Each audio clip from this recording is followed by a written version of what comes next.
सही है कि घाघरी का नहीं होता मतलब वो मेरी बुआ लगती हैं, लेकिन मेरे को इस बात का दुख भी है कि लास्ट टाइम फूफा ने बुआ को लड़ाया था। अब क्या बुआ का टिकट क्यों कटवाया उन्होंने? मेरी बुआ का टिकट कटने का दर्द है मेरे को, इसलिए फूफा को हराऊंगा, मामा को हराऊंगा। एक बयान दिया था प्रसाद लाल जो पूर्व चिकित्सा मंत्री है, उन्होंने बयान दिया था कि खुद इंद्रदेव भी आ जाए तो दौसा से मुरारी लाल को हराने वाला कोई नहीं है। वो तो पहले भी उन्होंने कहा था, उनका हाल क्या हुआ? वो 49,000 से हारे हैं। एक बार ये पूछ लो कि आप क्यों हारे 49,000 से? लोग कमल के फूल के प्रति, मोदी जी के प्रति ये आस्था थी, विश्वास था। देश को कौन आगे ले जा सकता है, देश को शिखर पर कौन पहुंचा सकता है, आतंकवाद कौन खत्म कर सकता है, भ्रष्टाचार कौन खत्म कर सकता है, लुटेरे नेताओं को, अधिकारी को जेल में कौन भेज सकता है, बहन बेटी की इज्जत सुरक्षित कौन कर सकता है, जम्मू कश्मीर में 370 किसने हटाई, पाक ऑक्युपाइड कश्मीर को कौन ला सकता है। कश्मीर आंख दिखाता है, पाकिस्तान आंख दिखाता है तो अंदर पाकिस्तान में घुस के दुष्टों का दांत खट्टे करने का काम कौन करता है? चीन बदमाशी करता है तो उसका इलाज कौन कर सकता है? ऐसी ढेर सारी चीज़ों को देश की, प्रदेश की, दौसा की जनता जानती है।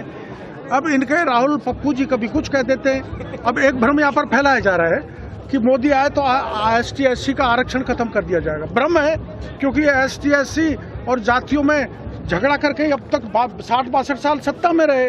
अब देश की जनता समझ चुकी है कि दिल्ली से मुंबई एक्सप्रेस हाईवे सबसे देश का लंबा किसने बनवाया। मैं जहां आपको इंटरव्यू दे रहा हूं, वहां चंबल का पानी कौन लाया?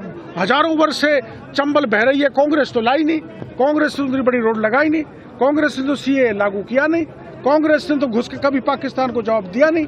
अब ये मोदी जी ने भी 5 दिन पहले ही कहा है कि आरक्षण के साथ किसी प्रकार की छेड़खानी नहीं की जाएगी, लेकिन ना समझ लोगों को बहका रहे हैं। लेकिन जनता समझी हुई है, बहका हुए ये जाति से जाति को लड़ाना चाहते हैं। जाति की राजनीति ज्यादा दिन देश में चली नहीं, अब वो दिन लद गए।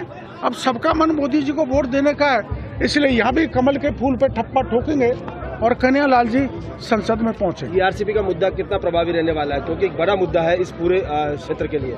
ERCP का मुद्दा यहाँ के लिए जीवनदायिनी योजना है, उसका असर है और उसके कारण ही लोगों का मन है कि कोई न कोई बड़ी योजना हमारे यहाँ पर आएगी।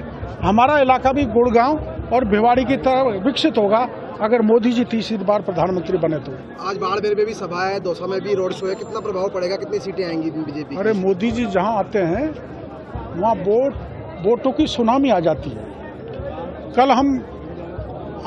कल हमने हवा की थी मीणा हाईकोर्ट में, 2,500 मौजूद लोग मीणा समाज के इकट्ठे हुए थे, तो उन्होंने फैसला किया है कि हम सभी जाति को साथ लेके भारतीय जनता पार्टी के कमल के फूल को 19 तारीख को वोट देंगे। अब वो जब मीणों ने क्या कर लिया रहेंगे सर राजस्थान में ERCP के विकास, भ्रष्टाचार, थानेदारों को जेल में भेजना, मास्टरों को भेजना जिन्हें पेपर लिए, उन SDMs को भेजना जो फर्जी बने, उन JENs को भेजना जिन्होंने पेपर लीक करके अब आपको तो सबको पता है कि मैंने पिछले राज में सब भ्रष्टाचार, पेपर लीक उजागर किया था, लेकिन पिछली सरकार ने नहीं सुनी।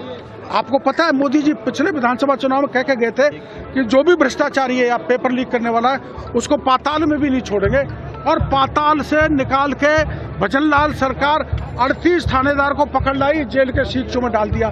कोई भी नहीं बचेगा, बड़े नेता हो चाहे छोटा आदमी हो, सबको जेल के सीखों में डालने का काम करेंगे। जिन्होंने राजस्थान के जवानों को भविष्य को बर्बाद किया है, उसको हमारी सरकार नहीं बख्शेगी। एक CM ने बयान दिया था सिकराय में कि जो पेपर लीक करने वाले हैं उनको जेल भेज दिया जाए, लेकिन जो योजना बनाने वाले हैं उनको जेल भेजा जाए। बिल्कुल वही तो मैं कह रहा हूँ, वही तो मैं कह रहा हूँ। जो योजना बनाने वाले मैंने इंटरव्यू बार बता दिए, अब वो फिर डोटासरा जी ये कहेंगे मेरे पे बार हमला करते हैं। 6 MLA, 3 मंत्री, CMO के लोग, उस समय के गहलोत साहब के CMO के लोग, बोर्ड का चेयरमैन, वो RPSC के चेयरमैन, घने ब्यूरोक्रेट्स इसमें शामिल हैं, जिनके नाम मैंने SOG को दे दिए अलग से। अब दे दिए प्रोटोकॉल तोड़ के मैं SOG ADG के पास गया और सब कबाड़ेबाजों का नाम दिया है। उसके बाद 18 थानेदार और पकड़े गए। चुनाव के बाद ये जो घूम रहे हैं ना, गाली दे रहे हैं, चोर मचाए शोर, उनको भी अंदर डाल